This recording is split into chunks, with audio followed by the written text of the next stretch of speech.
Ümumiyyətlə naftalan nədir? Naftalan, belə deyək də, naftalan neftdir. Bizə tez-tez sual verirlər ki, bu neft, amma müalicəvi neftdir. Bildiyimiz neftlərdən çox fərqlənən bir şeydir. Yəni, həm fiziki, kimyəvi xüsusiyyətlərinə görə, həm rənginə görə, həm müalicəvi effektinə görə, yəni bu tamamilə fərqli, bu bir möcüzədir. Yəni, həqiqətən də mən öncələri naftalanla tanış olmamışdan əvvəl bu sözü eşidəndə mənim özümə də belə hardasa şübhəli gəlirdi ki, necə yəni neft möcüzəli ola bilər.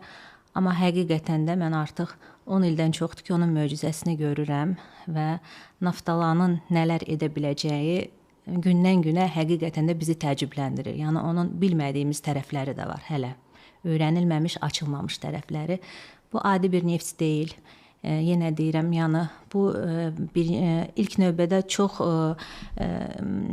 xüsusi bir çəkisi var naftalanın, xüsusi bir qoxusu var və tərkibində olan komponentlər tamamilə fərqlənir. Yəni onun tərkibində bildiyimiz kerosin, benzin, likrain bu maddələr yoxdur. Naftalanın tərkibində müalicəvi komponentlər daha çoxdur. Ən çox müalicə, misal üçün, belə deyim də, nəfəs texnikasında bilirik ki, 136 xəstəliyi sağaldır.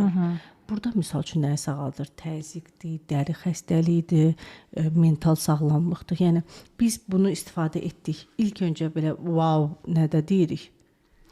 Naftalan 70-dən çox xəstəliyi sağaldır həqiqətən də. Yəni, daha öndə gələn bu dayaq hərəkət sistemi xəstəlikləridir. Daha çox bizə gələn pasiyentlər revmatoid artrit, osteoporoz, sonra artritlərin bir çox növləri, podagra, Bexterev xəstəliyi deyilən bir xəstəliyi var. Sonra daha çox dəri xəstəlikləri, yəni dəri xəstəliklərindəki effekt daha tez görünən, daha tez əldə edirik bu effekti. Psoriazdır, ekzemadır, neyrodermitlərdir, allergik dermatitlərdir, sinir xəstəliklərinin bir çoxunu, daha çox periferik nevritlərdir, radikulitlərdir, pleksitlərdir, uroloji, ginekoloji xəstəliklər, qadın-kişi sonsuzluqları, yumurtalıqların disfunksiyası, uşaqlığın hipoplaziyası, sonra infantilizm, amenorreya, belə xəstəlikləri sağaldır. Xroniki sistit, uretrit, kiçik çanaq orqanlarının bütün iltihabi xəstəliklərini, mən deyərdim ki, naftalan sağaldır. Sonra maddələr mübadiləsini tənzimləyir, immuniteti tənzimləyir bədəndə.